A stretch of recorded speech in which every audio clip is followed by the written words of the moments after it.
The practitioner that we're spotlighting this week is Elise Purcell. And if you do a search for her, you'll see her around the web. She's got a beautiful website, done several different videos, be able to pick up there. So she's in Encinitas, California, which I think is just a little north of San Diego. She's a 2016 grad from the course, and she got a lot of experience before even going into FDN. She's went through IIN, so she's a nutritionist there, did some yoga instructing, some Rolfing, and then an FDN practitioner. So we'll just say, Elise, welcome to the show, and thanks for being on. Thank you so much for having me. I'm so happy to be here. Awesome. So we'll start out here with the first question. We usually say, what brought you to FDN? How did you discover FDN? Well, I was pretty deep into my nutritional counseling practice for probably about 7 years or into it. And I was also doing the Rolf method of structural integration. I've been doing that even a little bit longer. And it was kind of a twofold deal where my health was, as much as I was working on it and learned so much, it just was still, I was figuring out that I had deeper things going on other than what just straight up food and diet could help and heal, which as we all know, just a diet can help and heal a whole lot. But there was just deeper issues going on with me. And then I saw that being mirrored in both my bodywork clients and my nutritional counseling clients. And I really was at the point with my nutritional counseling clients where I was referring pretty much everyone because people were just having deeper issues than I was really certified to handle. I felt like I kind of knew what was going on and could probably help them, but I just really wanted that quantifiable testing and knowledge to back the help up. And so I started searching. You know, I looked into even becoming a naturopath and going fully back to school. And obviously that's so expensive, and I've done so much school already. And so I just kept searching, and I found actually through a friend, Krista Orecchio with The Whole Journey, recommended FDN. And it was just, as soon as I got on the website, it just really resonated, and I knew that was the way that I was looking for. That's awesome. I love to hear that. Chris is a good friend of FDN, and I tell you what you said, too, about clients coming with issues that are a little bit more challenging than what maybe just some diet and some lifestyle changes can affect. That's a theme I've been hearing from quite a few practitioners, especially on those Friday calls. It's like I need some more. People's issues are getting more serious and more complex. I think it's happening even younger. So we need a few more tools to help people than maybe just what we had a few years back. Without a doubt. I mean, I think I forgot who said this quote, but it was something, I think it was Dr. Klinghardt, who said something like, we used to be hit and invaded by, tanks and bombs, and now today's modern warfare is actually from the air, from the food, from, computers, the EMFs. Like we're exposed and we're being, hit by so many things that we just simply weren't before, and the food sensitivities. And so we need to, build up our arsenal in a different way, not with bombs and guns, but with herbs and and getting better sleep. And so, it's very different than before. And so then we have to come at it with a different solution. Mm-hmm. Indeed. So you mentioned maybe you had some health challenges too. Can you tell us a little bit about your history, your health story there? Oh, gosh. That's a very long story. It started out, I got a parasite, but I did not even know what a parasite was. And I got really, really sick in Oaxaca, Mexico. I was living there. And never went to the doctor after that. And then I just started having weird things happen. Or they're not weird once understand. At the time, I was in fashion and had a store, and I was so busy, and I didn't research all these things. I didn't even know what parasites were, or I got psoriasis like about a year and a half later, and that makes sense now, right? Is the parasite, gets the gut, and then the gut becomes unhealthy, and then we can more easily get autoimmune issues, which At the time I just thought it was something that was happening to me instead of something that was happening in me that I could control and do something about. And so I did the whole Western, like just put a bunch of steroid cream on the psoriasis, which made things worse, and got food sensitivities. And then, I didn't even realize I had a parasite or even treat it.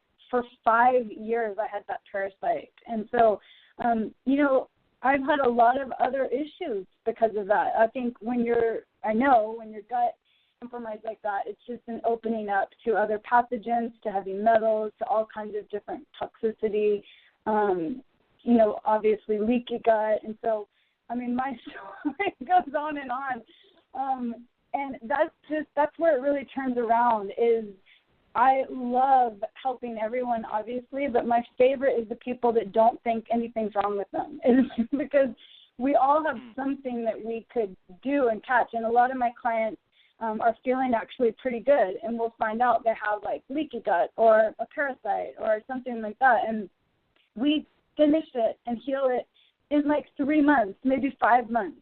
And that just makes me feel so amazing because, when you wait so long and you wait until you feel absolutely horrible, then it takes that much longer to heal. And that was my story. So, to be honest with you, I'm still working with stuff today. But like I said in my written interview, like I feel so much better, and I'm a million times ahead of where I was before. Well, I think that's a good point you're making there, too. I've had this come up with people coming through the course. They're like, well, my health is not perfect, so how can, or maybe I'm 20 pounds overweight or 30 or 40 pounds overweight, as an example, and I don't look extremely healthy, and I still have some challenges. Can I still help people? I don't know. What do you say to that? Oh, my gosh. Thank you for asking this. This is my favorite topic because when I first started getting into holistic healing with the body work, I had a shoulder injury. And I asked my teacher, I said, well, isn't that kind of hypocritical? Like, how am I going to help people fix their body if my body's not perfect? And he had the most brilliant answer. His name is Jeff Lynn, and I'll never forget his answer. He said, if everyone waited until they were completely healed or perfect, no one would be helping anyone.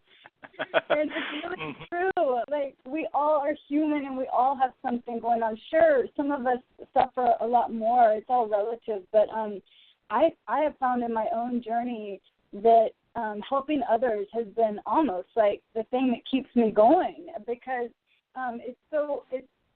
you really sometimes have to get out of your own story and help. That really sometimes is a huge part of your own healing, is helping someone else. And so, yeah, we don't have to be perfect at all. And I think the clue there is not acting like we're perfect. Like, I love how you guys ask about our own story because that's important. It's really important that we don't try to act to our clients like we've got it all figured out and we're perfect all the time and totally 110% healthy. It's okay that we are struggling with things or don't have it all figured out. And that's very much impetus to keep learning, take more school, take more courses, keep reading the articles, like, keep learning and growing. I love it. I'm glad. That's an awesome response. That's one to write down there or keep in your mind because I think it's good to come back. That's why I say these calls are archived because we need these reminders. We're all human, and so we need these reminders about we're all going to get down in some way at some point with the work that we do. It's not all just wonderful and great all the time. There's some times when you get down, you wonder, am I making that much of an effect? Or like you said, what about my own health? How am I seeming to a person?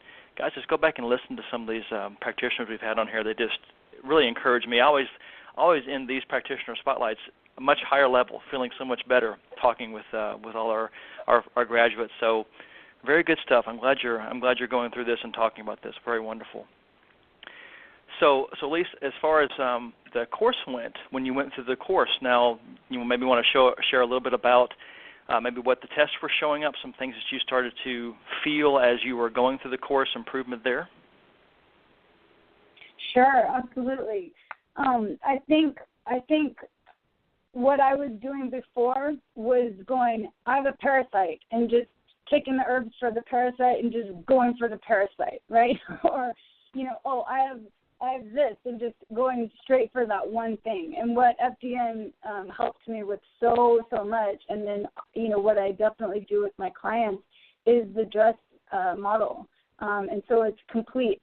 You're going for everything at the same time. And I love how we nurture and build the HPA axis first, and then that, I feel like that strengthening and nurturing of the system in general just creates healing, so much more healing than when you just do one thing at a time. So, I would be maybe going straight for the parasite, which is what I did for so long, and I just couldn't get rid of that thing. And but I was out like running 6 miles twice a week, doing bar class like 2 times a week, just fully just wrecking my cortisol levels. So if those are completely depleted and you're completely exhausted all the time, your body is still in that emergency state. So it's not going to heal because it's just trying to stay alive.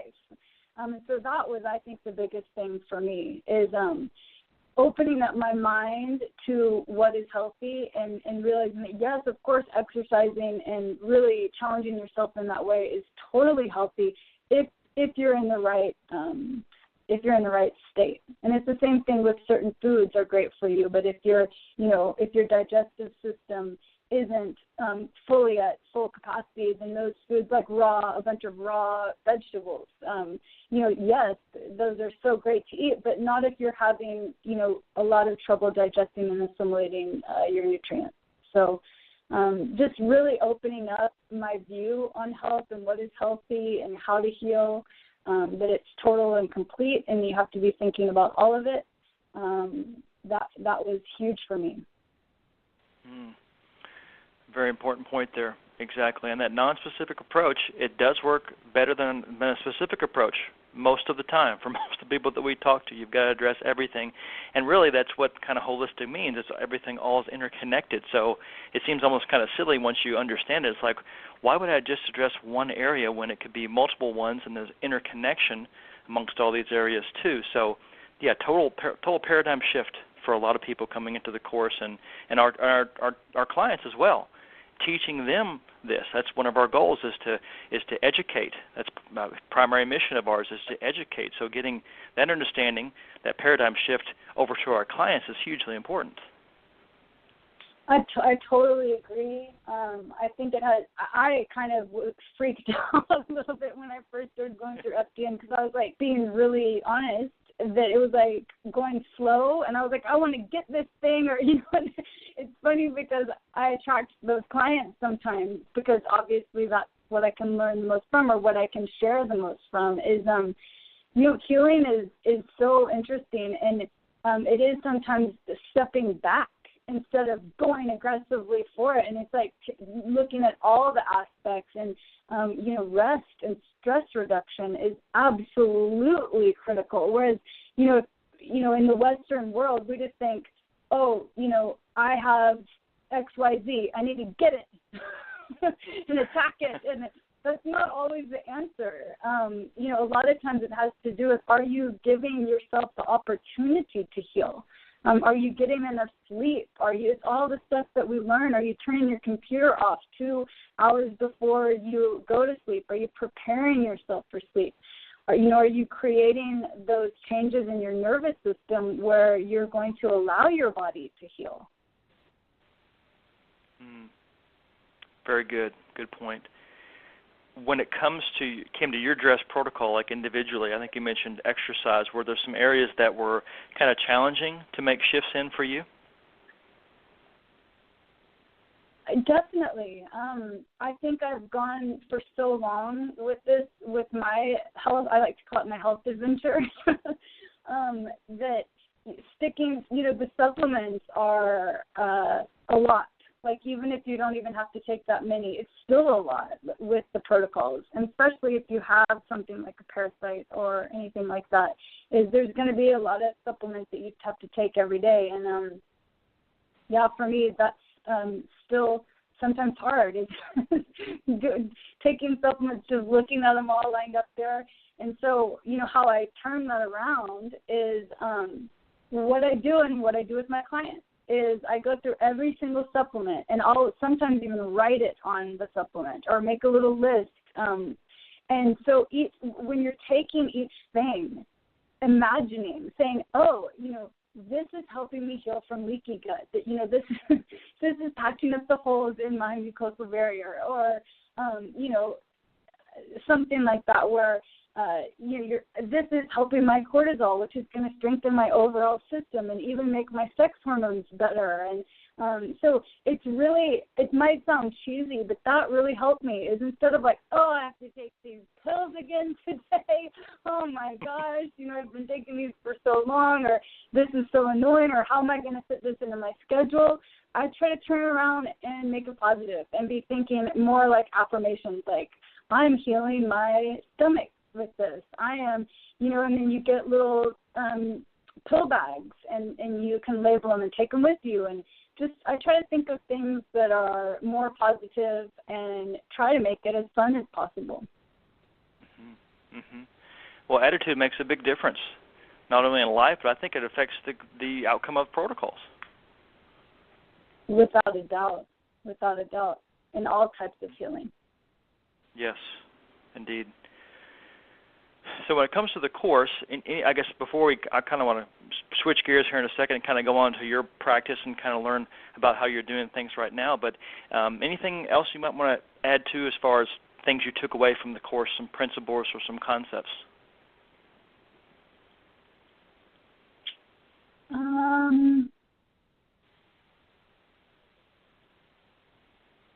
I can't think of anything specifically.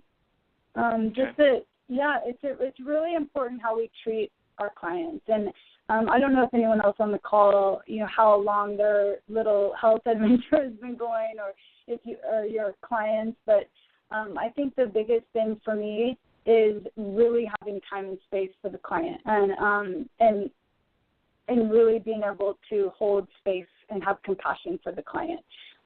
If you book yourself too busy, which is what happens a lot of times in Western medicine, which is understandable. They have, especially doctors, they have to pay off their whole entire education for years and years and years, so you want to get as many clients as you can. But what I've really been learning, because I overbooked myself and I had too many clients for a while, is that then it's easy to fall into that model of being rushed and like just doing the minimum. And I feel like this is where we can really help people through SDN, is being a different type of practitioner and really having time and space for the client.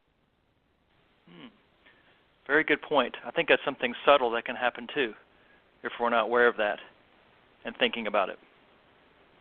Definitely. You can kind of creep in there. I feel like sometimes you're thinking about the schedule. You've got things you've got to get done. You're trying to hit somewhat of you can't just have a totally loosey-goosey protocol, or you could take a 30-minute appointment and turning into 2 hours. Obviously those things, but you're right, it can kind of slowly creep in to where it's like, like you said, doing the minimum. That's not what we want. We want to be different. We want to be able to be there for people to. I just know that I hear so many complaints from just modern medical that, I only had 5 minutes with the doctor, or I had 10 minutes, and they didn't really listen to me. I want somebody to listen to me. I think that's where we have to come in there and provide that for people. And sometimes, too, we find ourselves just in a counseling mode, or just almost consultants. I have a lot of people that maybe just come to me and they're trying to figure out how to balance this natural approach and maybe the Western medicine approach, what they need to do.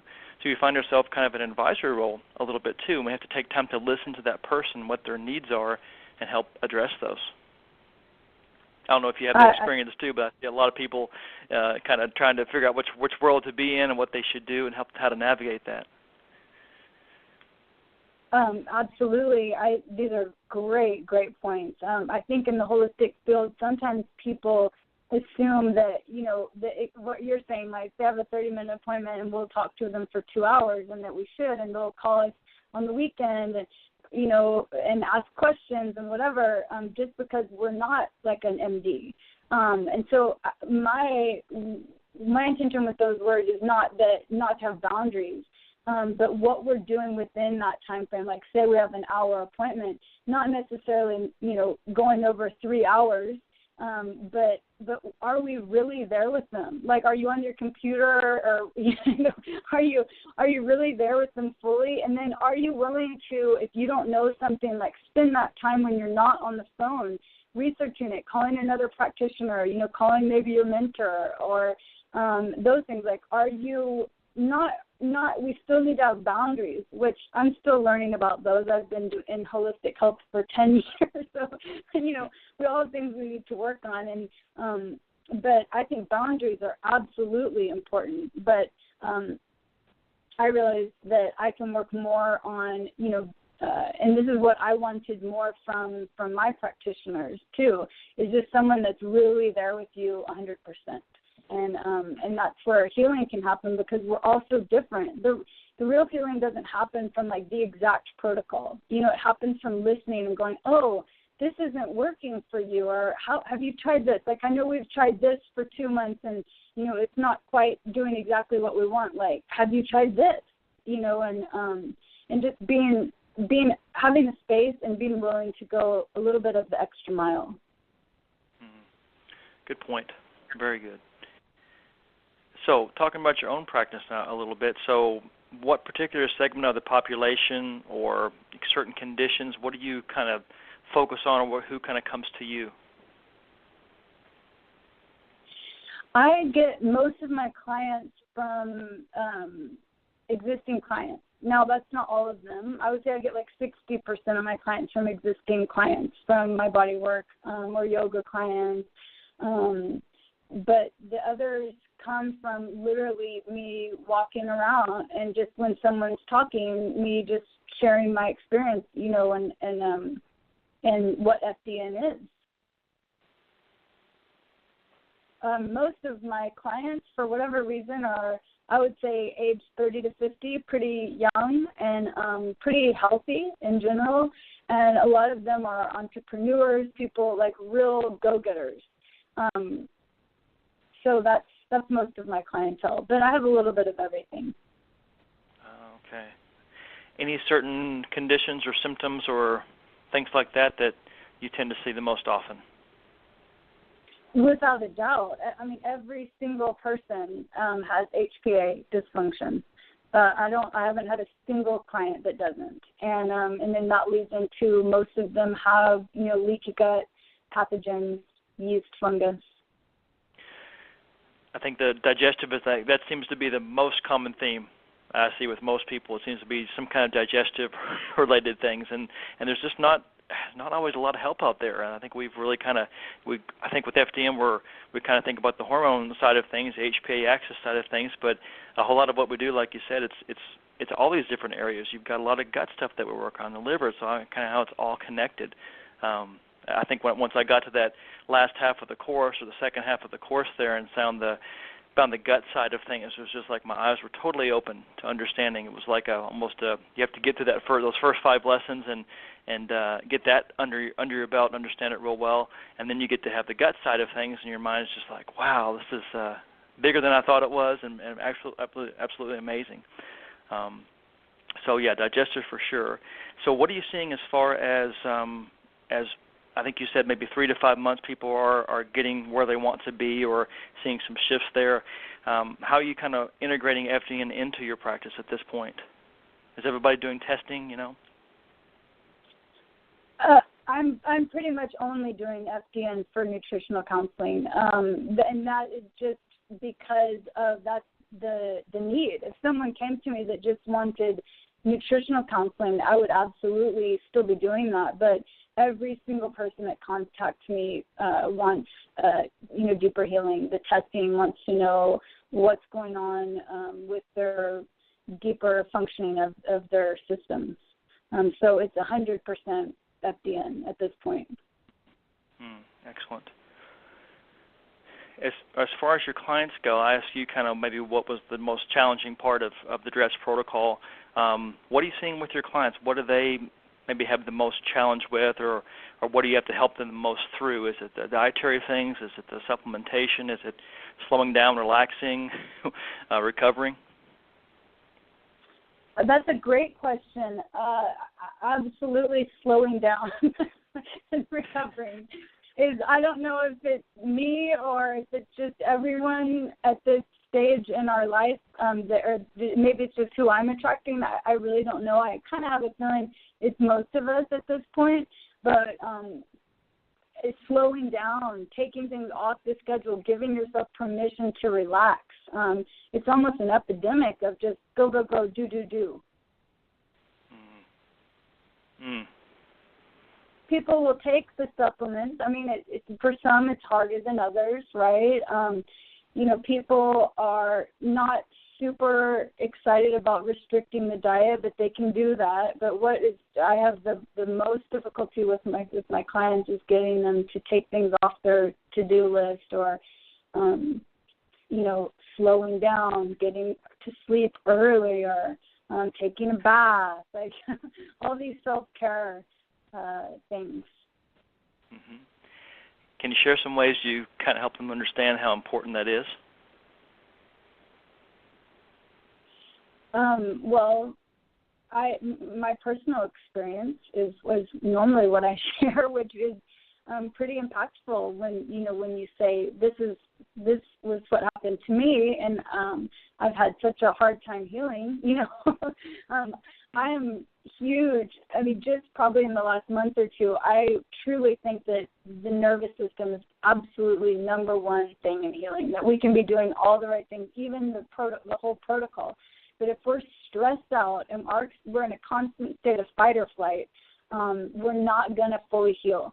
So say you're doing the whole DRESS model, but the stress reduction isn't happening in terms of like your boss is yelling at you every single day. Or we can do it to ourselves. we can put ourselves into this loop, anxiety loop ourselves. So if that's happening every single day, I'm not saying you can't heal at all, but I think the healing will not be nearly as impactful or whole. Almost yelling at yourself instead of your boss. Just getting in those anxiety loops of like the thought patterning of, I'm not okay, I'm not okay, I'm not okay. And that can show up in different ways to different people. But, we're so overstimulated these days. And I think that's something that I talk to my clients about. I'm not sure about you, but, I do things like I get off social media completely for 30 days, or, every 2 or 3 months I'll get off for 7 days, because all of this information can even cause that, where we're just thinking too much and just overstimulated all the time. And we need, not everyone can go take like 7 days in complete nature or something. So in the modern world, we need to create that space for ourselves. That's a good one there, the Facebook fast, just for a certain amount of days, or social media just in general. I noticed that it's almost, I think it becomes kind of an addiction. We're used to getting this hit of information or an image or something coming up, and almost like we're ODing or overdosing, and eventually I think you, just like with any other self-medication, you're eventually going to hit a point of tolerance, and it takes more and more and more to get that same feeling. So it's really kind of a detox in a way.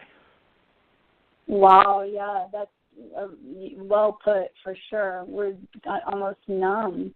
And also just on that point, I really try to turn my phone on airplane. I do turn my phone on airplane every single night, and so I get at least 8 hours of no EMF. You don't want to have your phone by your head. You don't want to be charging your phone by your head. That's much more anxiety and nervousness in the body. And it's nice to, I try to get my clients to, when they're turning their computer off, they're getting off their computer, say they're going to bed at 10 at night, just turning the phone on airplane at 8 o'clock and your computer off, and either reading if you're by yourself, doing some stretches, take a bath, or talk to your partner if you're married, hang out with your kids if you have them and they're not asleep, or journaling. There's all these things that are so healthy and grounding for us and will actually help us go to sleep and get better sleep. And also at the same time cutting out those EMF rays, cutting out that overstimulation of comparing yourself to whatever's popping up. And, it's just some silence for your little overdone brain. It's worn out. Give it some TLC. So do they eventually, once they make those changes, do they look back and realize how overexcited they were and kind of say, thank you for forcing me to do this or encouraging me to do this? Oh, absolutely. I don't think there's anyone that's like, I took an hour-long walk by myself and it was horrible. I'm so glad. I'm so mad I did that. Or like I learned how to do this meditation that you shared with me, and it absolutely, I hated it, and I'm never going to do it again. It's like it's all what we need and what we love, and different people do it in different ways. But we all need that taking down a notch of the stimulation. I agree totally. I can just, even myself, I've kind of, even the weekends, sometimes the work will creep into the weekends, and I've actually, personally, I had a few weekends in a row where it was just super busy, where you just never really took time to kind of have some downtime. It was go, go, go.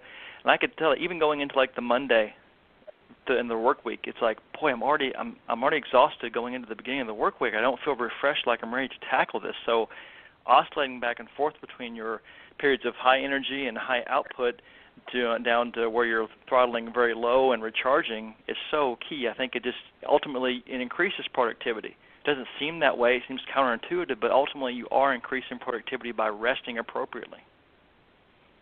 I love that you brought this up, because this is something that I just dealt with in the last couple of months. Is I totally overscheduled my whole month in July, and I had way too many clients, and I just hadn't completely got it all worked out yet of like what I can handle and what is too much, and I didn't have the best boundaries in terms of, I didn't make it really clear for my clients. I said, you can reach out to me anytime, and I just didn't really realize what that actually meant.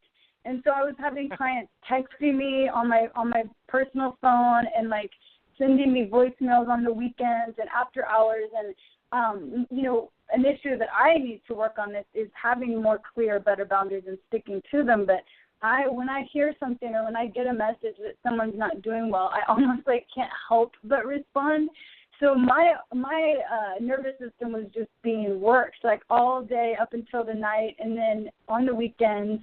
And it just hit me where I'm like, okay, even clients that are friends, literally every client, I need to tell them that it's Monday through Friday, 9 to 5. And, please email me. Do not text. And, I will be, I can answer you so much more with more grace, with more ease, with more presence if I have gotten my time to build my own self up. And I feel like, this is something that all people in the healing area, we could all probably work on this, is just having, I'm telling them to take a step back and to not work so much and to not be constantly stimulated. And then I'm finding myself being totally overstimulated.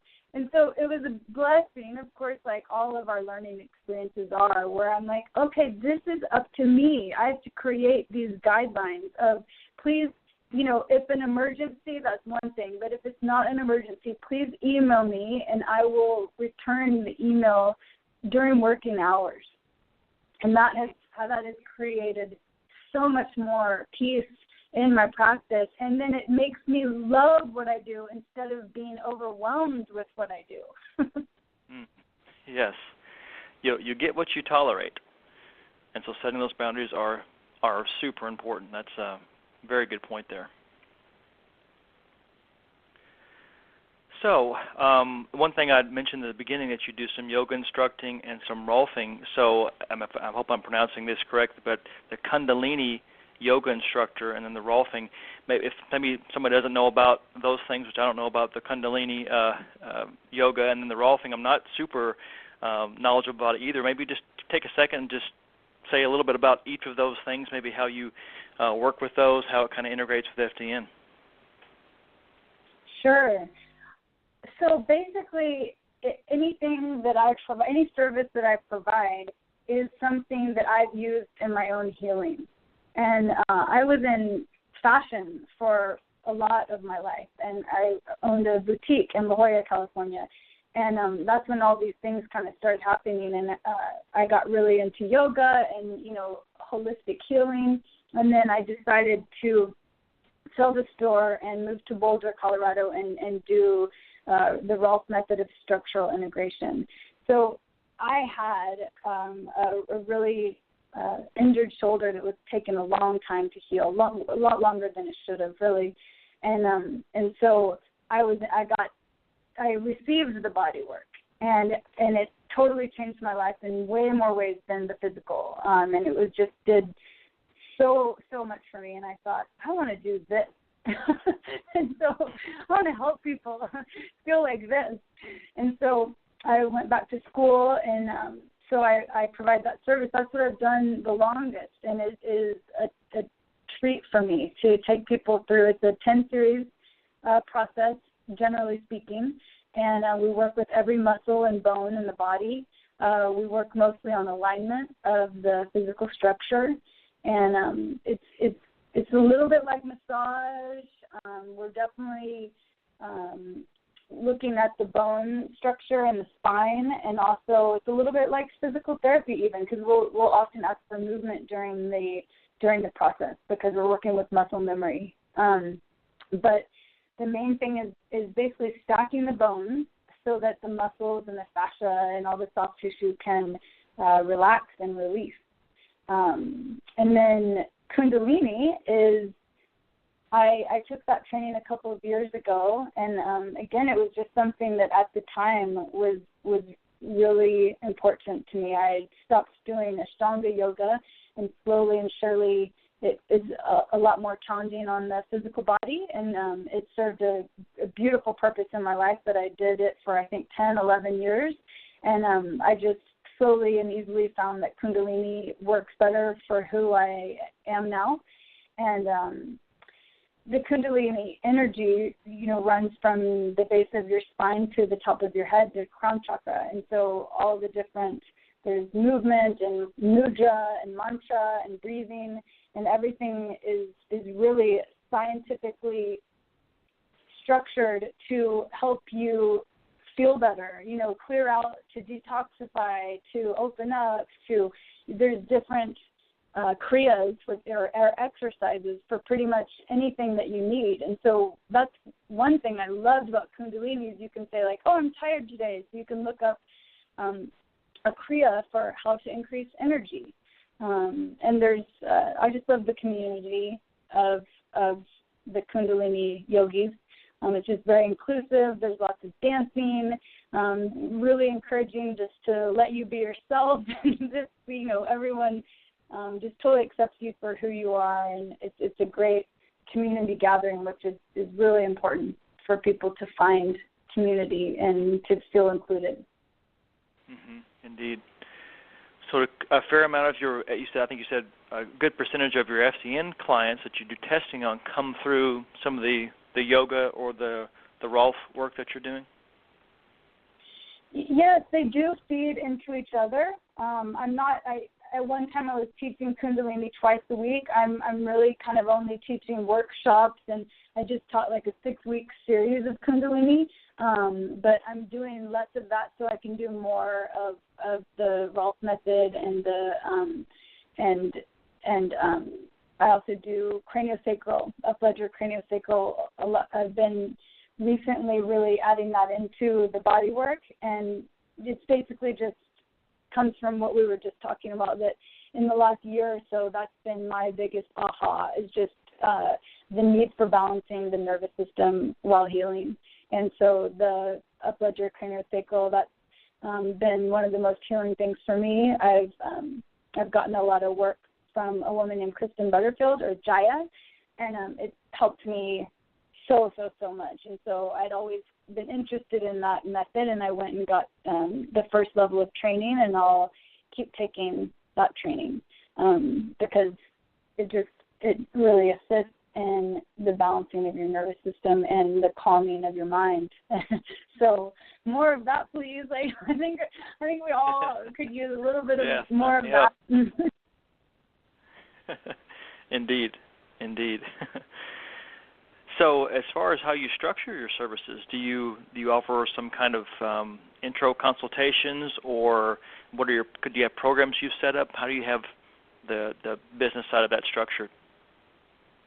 Yes, definitely, and I would love to help people save some just confusion and awkwardness and stress on this, because I found, at least for me, what works best is offering a free consultation and just saying up front that it's about 20 minutes.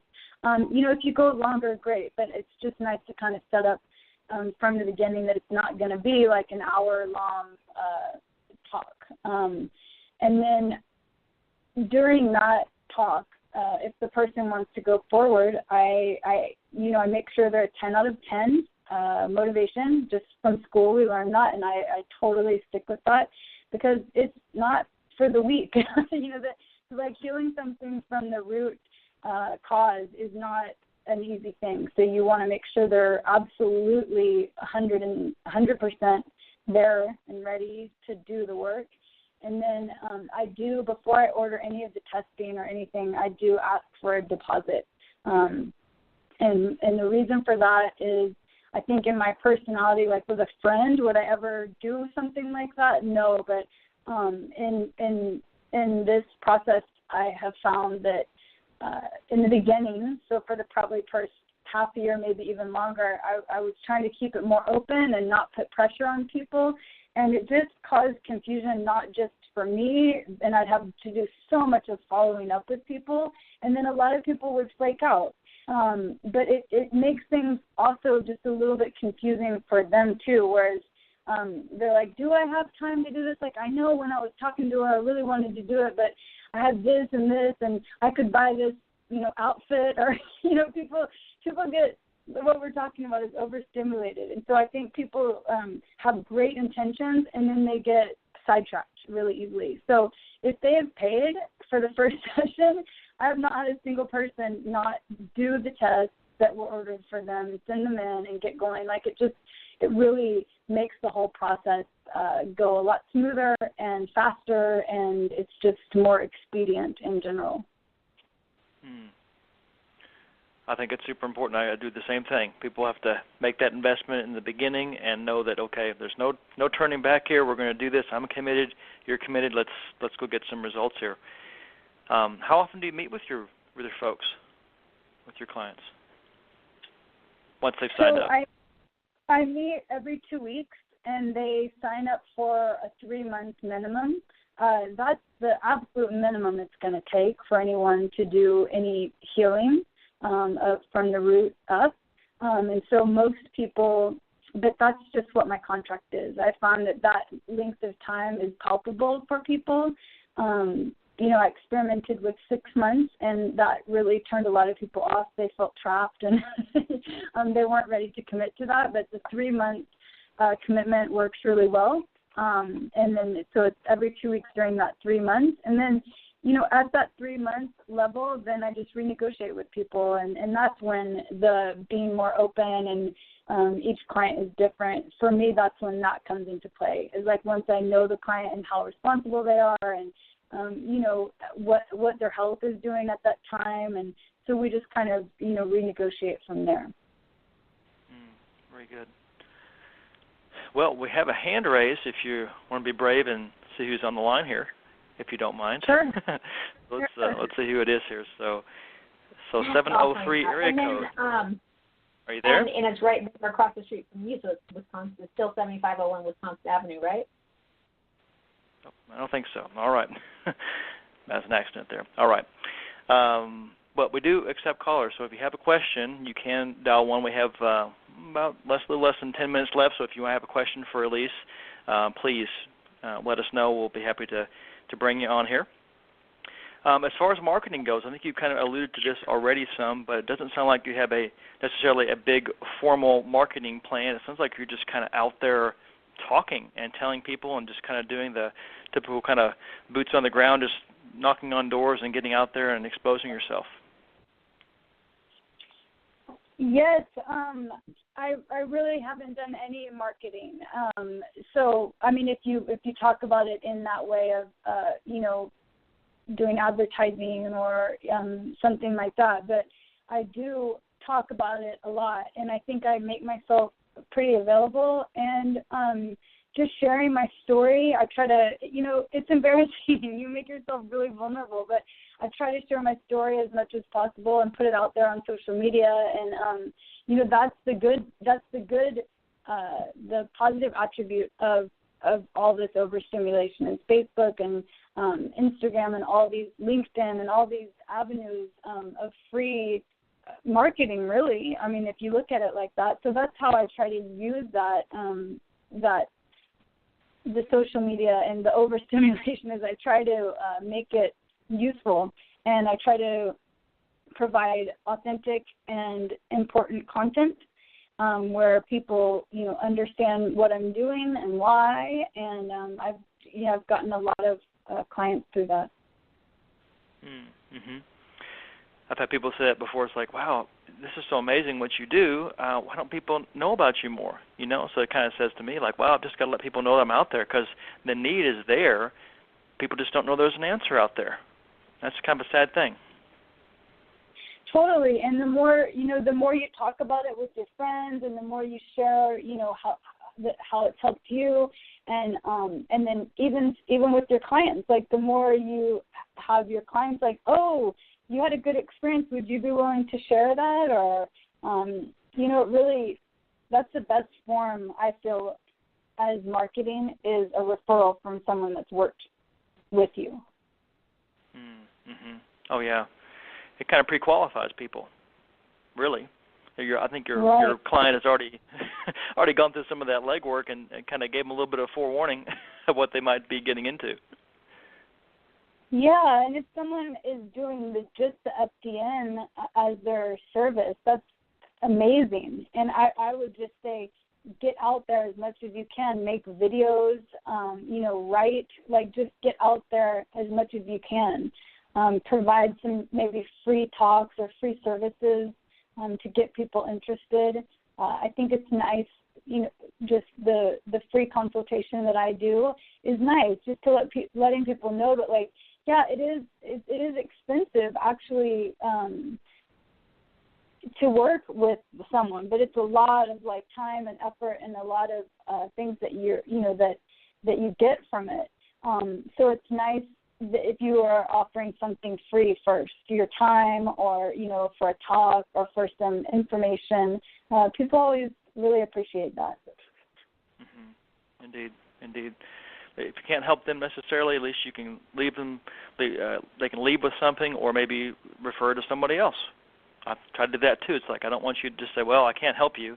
That's the only thing I give them. I try to give them something to walk away with so they have a good impression. Just we want to help our fellow men and women. Totally, and if it doesn't feel good to them for whatever reason, it's best if you don't work with them, because as we all know, anyone that's either going through the program or has gone through the program, it's not just a walk in the park. It takes commitment, and it takes effort and time and energy. So the person needs to be a 10 out of 10. Mm-hmm. Indeed. Well, we just got a few minutes left here, so I don't know, anything else you maybe want to throw at us as far as some things you've learned, mistakes you've made, anything on the business or marketing side before we get toward the end of the call here? I think just making things really clear from the beginning. If someone during that first free consult, if they don't know right then, that's fine. Giving them a day or two or whatever. But when you do make that commitment, is just sending a really clear email of exactly your boundaries, your guidelines. So then during the process, there is so much information in the course and in their protocols and everything that, like, most of my clients forget almost everything I've said, truly. And so it's really nice to just have that email to go, oh, or you can just forward the email again, and just they go, oh, we're meeting twice a week, and in your head you're like, yeah, we talked about this, and I wrote it, and I texted it. But so it's best to just be really clear and have like a little paper trail where you can just easily refer to that and forward it to them or have them look it up themselves. And something that has been not so easy for me is forms of communication like email, texting, phone call, Voxer, video, so it actually gets a little confusing when you are trying to refer to someone like, remember I told you that, and then you're like, oh, wait, how or when or on what form of communication. So it is kind of hard in this day and age, but I'm really trying as much as possible to do all communication through email. So that's a lot easier to track the information that you've sent, because otherwise it's like, oh, I know I told you that, but when and where? So that's something that is starting to really help me out, and that's just something that I'm dealing with in the last month or two, of just trying to really create a really nice and easy paper trail to follow, so that you can remember everything that's happening. Mm-hmm. All those communication options are nice. It's good we have all those to stay connected, but almost too many options there, and it can be kind of confusing. So especially as somebody that most of the time people we work with, maybe, thinking and organization and energy isn't always one of the strong suits. We're trying to get that to be better. So if we can make it simple and make it easy for them, that's definitely one of the goals. I totally agree. Yep. All right. Well, I was going to say, is there any upcoming projects or anything that you're about to do or get into, or that you want to let anybody know about, or just maybe just give us your web address so we can check out what you're doing?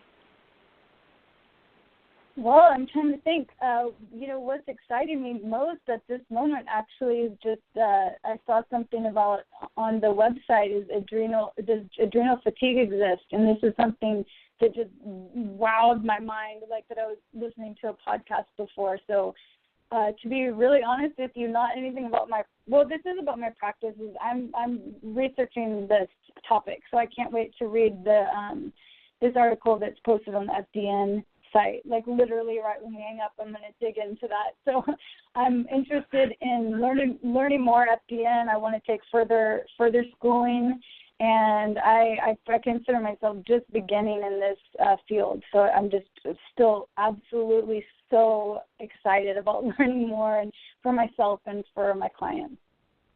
Awesome. Well, Elise's website here, it is, make sure I've got the right one here, integrationforlife.com. Is that right? Yes, all good. Okay. All right, integrationforlife.com. So check out and see what she's doing. But Elise, it's been a pleasure to talk with you. I can tell definitely a person of integrity and just want to help people. And as Reed talks about, under-promise and over-deliver, I can tell you want to do the right thing and do the best by people. So we're just proud to have you as part of the FDN family. Well, Brandon, thank you for having me today. It was a pleasure. Wonderful. All right, guys. Well, that's going to be the call for today. Thanks for being on the call with us and joining this Practitioner Spotlight. Otherwise, you guys have an awesome weekend, and we'll talk to you soon. Bye-bye.